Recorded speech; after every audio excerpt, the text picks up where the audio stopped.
नमस्कार दोस्तों, आज दिवाली है। आप सभी को बहुत बहुत शुभकामनाएं। आप सभी अगर खुशियां ही खुशियां आए, माँ लक्ष्मी का वास रहे, यही कामना करता हूँ। आज शनिवार भी है और हर शनिवार को मेरा कहानी सुनाने का वादा भी है। सो आपके सामने फिर से हाजिर हूँ। आज की कहानी एक कविता है, राम की शक्ति पूजा। हम सभी जानते हैं कि आज ही के दिन राम रावण पर विजय हासिल कर अयोध्या पहुंचे थे और अयोध्या के लोगों ने उनके स्वागत में दिए जलाए थे। तभी से हम दिवाली मनाते भी चले आ रहे हैं। लेकिन राम जीते कैसे, इसी को बताती है महाकवि निराला की कविता राम की शक्ति पूजा। असल में ये कविता काफी लंबी है और समझने में थोड़ी कठिन भी है, इसलिए मैं इसे आपको कहानी के रूप में सुना रहा हूं। इसमें निराला ने राम को एक अलग ही रूप में प्रस्तुत किया है, जहां वे अपनी चिंता, संशय, निराशा से उबरकर रावण पर जीत हासिल करते हैं। राम रावण युद्ध कई दिन से चल रहा है। इस तरह का एक दिन और अस्त हो गया, शाम हो चली है। युद्ध में अभी भी ना तो किसी की हार हो रही है और ना ही किसी की जीत। राम की सेना में सुग्रीव, अंगद, नलनील, गवाक्ष समेत कई वीर वानर घायल हैं।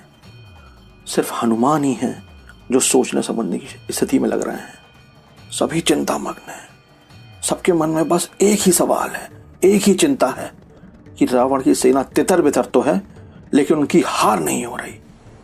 इस वजह से सेना खिन्न मन से शिविर में लौटी। लक्ष्मण भी थके हुए लग रहे हैं। शिविर में आते ही लक्ष्मण ने मुकुट उतारा और बाल खोल लिए।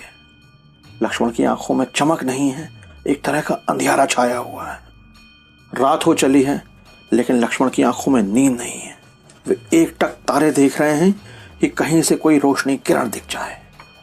सुबह के युद्ध का परिणाम अपने पक्ष में हो, इसलिए सभी ने बैठक कर कोई नई योजना बनाने का निश्चय किया है। सभी वीर लक्ष्मण, हनुमान, सुग्रीव, अंगद, नलनील, गवाक्ष एक पर्वत पर इकट्ठे हुए हैं। राम संध्या वंदन करने गए थे। जैसे ही वे आए, सभी वीर राम को घेर कर बैठ गए। विभीषण भी थे। सभी सोच रहे थे कि राम कोई ऐसा विधान पेश करें कि रावण की हार हो और हमारी जीत। इसी आशा से सभी वीर राम के चेहरे को देख रहे हैं, पर राम चिंतित हैं, संशय में हैं। निराला लिखते हैं, है अमानिशा उगलता गगन घन अंधकार, खो रहा दिशा का ज्ञान, स्तब्ध है पवनचार, अप्रतिहत गरज रहा पीछे अंबुदी विशाल, भूधर ज्यों ध्यान मग्न केवल चलती मशाल। चारों तरफ घनघोर अंधेरा है, इतना अंधेरा कि दिशाओं का भी पता नहीं चल रहा। हवा भी खामोश है। विशाल समुद्र गर्जना कर रहा है। ऐसा लग रहा है कि धरती ध्यान मग्न होकर कुछ सोच रही है। केवल चलती मशाल ही उम्मीद जगा रही है। राम सोच रहे हैं कि जो जीवन में कभी नहीं हुआ वो क्यों हो रहा है।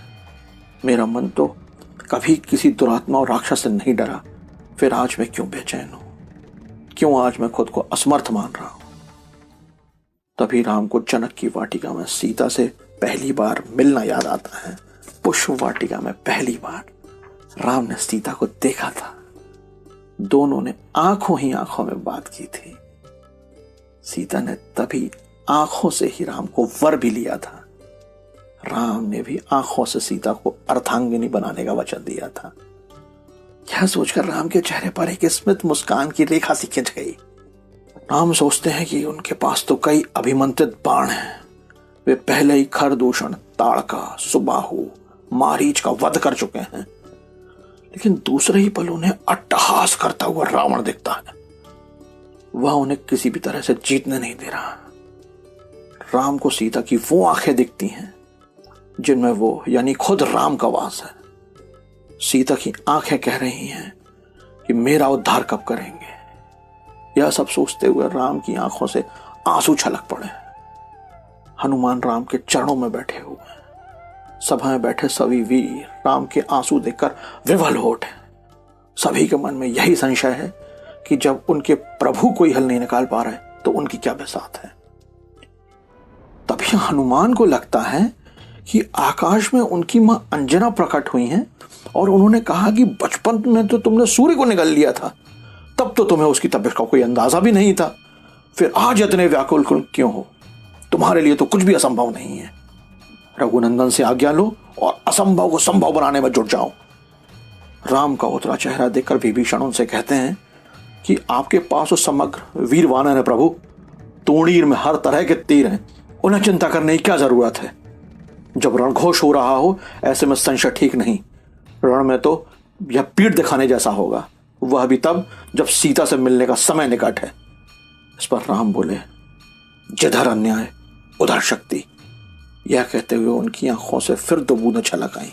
सभा फिर से मौन हो गई, किसी के पास कोई जवाब नहीं था। अब जामवंत बोले, राम, आपको भी शक्ति अर्जित करनी होगी।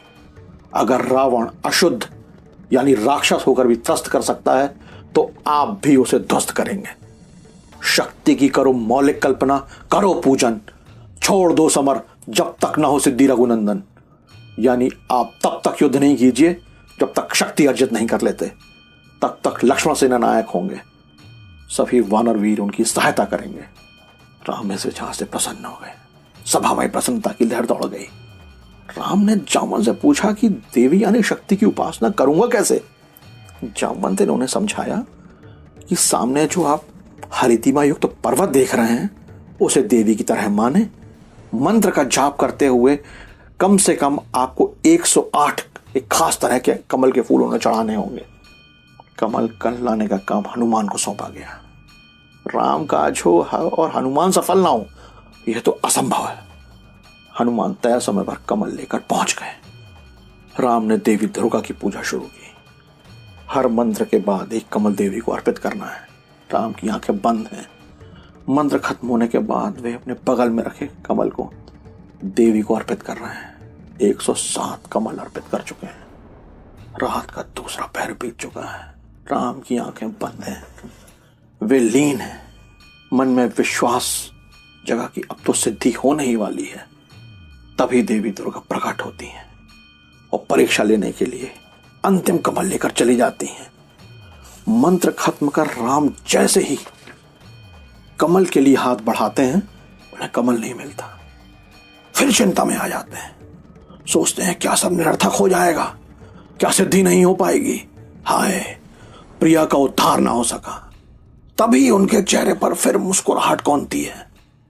उन्हें याद आता है कि मां तो राजीव लोचन कहती है मुझे, यानी मैं कमल जैसी आंखों वाला हूं। मैं देवी को दोनों आंखें ही अर्पित कर देता हूं। यह सोचते ही आंख निकालने के लिए उन्होंने कटार निकाली और देवी अपने सभी रूपों में प्रकट हो गई। राम ने हाथ जोड़कर उन्हें प्रणाम किया। देवी ने उद्घोष किया, होगी जय, होगी जय, होगी जय, हे पुरुषोत्तम नवीन। इतना कहकर महाशक्ति राम में लीन हो गई। दोस्तों, ये नए राम थे, चिंता संशय से रहित, शक्ति से परिपूर्ण। बस यही थी कविता की कहानी। दोस्तों, हम सोचते हैं कि हमारे पास साधन कम है, हम फलां काम कैसे कर पाएंगे, ये कैसे हो पाएगा, ये तो हमारे बस में है ही नहीं।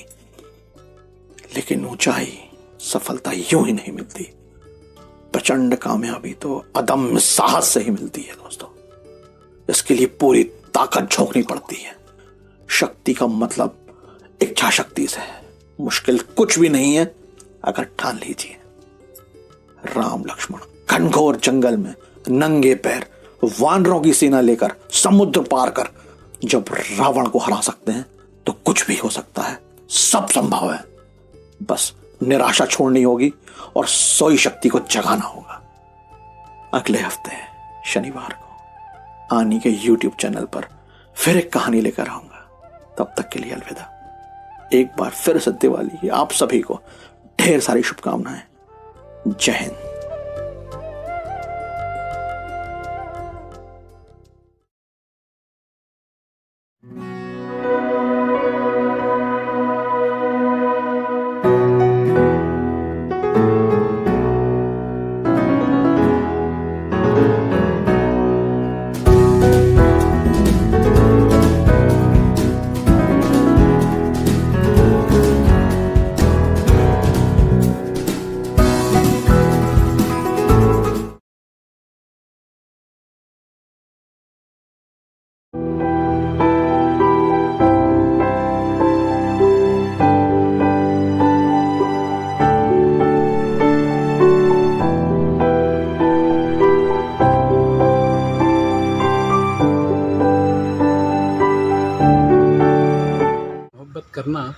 हमने सीखा है यूं ही इबादत करना।